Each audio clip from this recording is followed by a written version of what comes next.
Hi, this is James. Welcome back to the channel. So glad you are here. Um, I'm actually in Lubbock taking care of some personal matters. I have another channel that talks all about sports and stuff.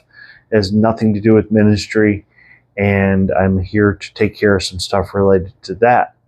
But later today, I'm going to be driving from here back to Dallas, and we'll be going to the 4 o'clock service at Gateway Church. So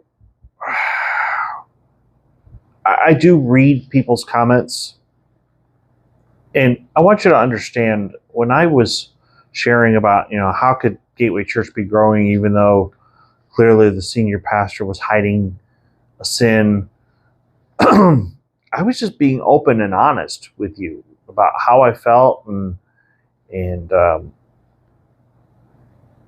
some people were like, "Oh, how could you be blind to this?" I was like, I watched the services online. I visited a couple times. In fact, that's the purpose of me going today, is because I want to see for myself what's going on. So, Not for Sight News just put out another video. By the way, if you don't watch Not for Sight News, go check out his channel. He's got some really good stuff.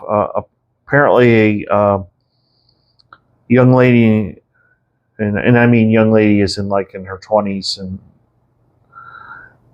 Rachel Childress came forward about a lawsuit that was just settled just a few weeks ago. But we'll get to that in a minute. I actually have 4 points that I want to talk about. I think Gateway Church grew in spite of the fact that some people on staff really shouldn't have been on staff. My first point is that Gateway Church grew so fast, there were people in leadership that shouldn't have been there. And I'm not trying to justify their HR department, but you've got to vet people. You've got to do good quality interviews with people, and understand that when somebody's coming for an interview, they're putting forth their best face. This is the best version of them that you're ever going to see is in the interview.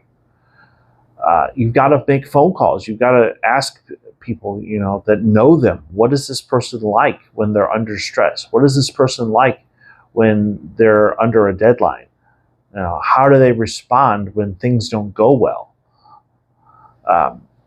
So I do think that's part of the problem, is the way they, I would encourage Gateway to really streamline the hiring process. And when you're bringing somebody on as staff or as a pastor, that you do a better job at checking out their background. The second point, I actually heard this from Justin Peters, and he was talking about Benny Hinn. And I think this applies to Robert Morris as well. Remember, he preached the gospel. It's all the other stuff afterwards that's the problem. So the fact that people got saved shouldn't be a surprise to anybody. The fact that the church grew shouldn't be a surprise to anybody. When somebody's preaching Jesus, no matter how flawed they are, if the gospel's being presented, people are going to respond. Some people will reject it. Some people will accept it. That's the way it is. So, my third point is, you don't cover up things, you provide care. Now, in the whole video that Not for Sight News did, he brought up a point that a pastor by the last name of Glasgow did in fact talk to Rachel Childress and told her, don't ever be alone with this guy again. Referring to Aldine Pearson, who was fired for his behavior. And apparently it was all harassment. It was there was never a physical relationship. Rachel Childress rejected his advances every single time. But Glasgow should have stepped in and done more. But the fact that he told her, "Don't be alone with this guy," that's actually a good sign, because men and women shouldn't be alone behind closed doors. And the fact that this Aldean Pearson would bring Childress into his office and close the blinds, huh? Are you kidding? When I see people in my office, and I can't talk about my day job here, but when I see people in my office, I open the blinds. You know why? Because I don't want there to be any doubt that there's nothing bad going on behind closed doors. The only time I have my blinds closed is when I'm doing paperwork. I'm doing administrative stuff, and I don't want to be disturbed. I'm never alone with someone, whether it's a male or female, behind closed doors with the blinds closed, because I don't want there to be any hint of immorality.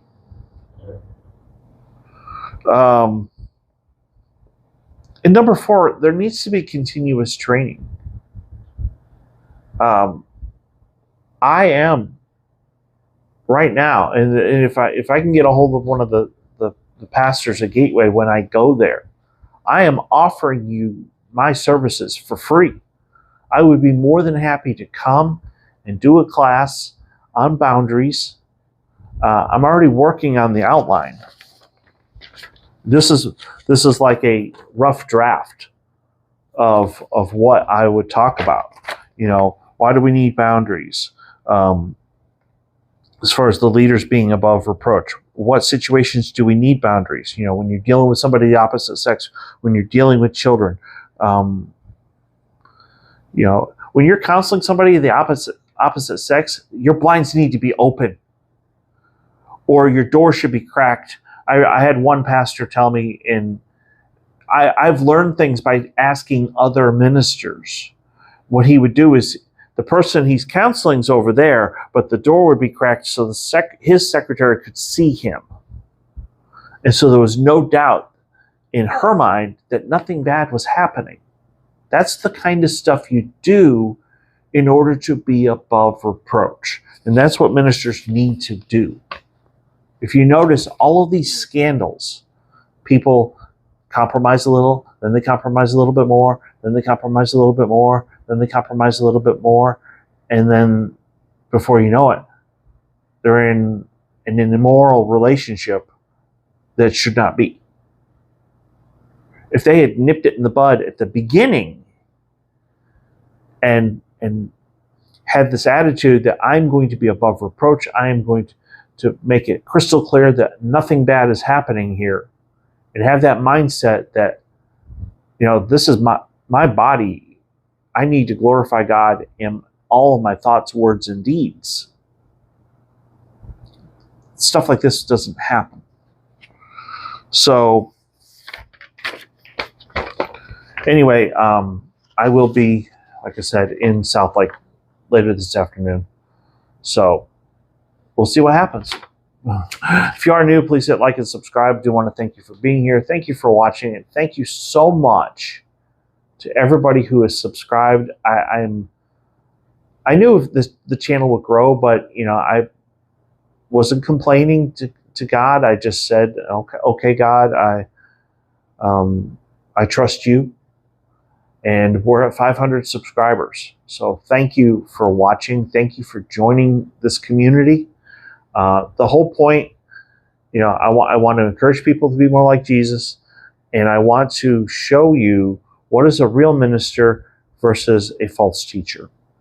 So, thanks for watching, and I will see you later.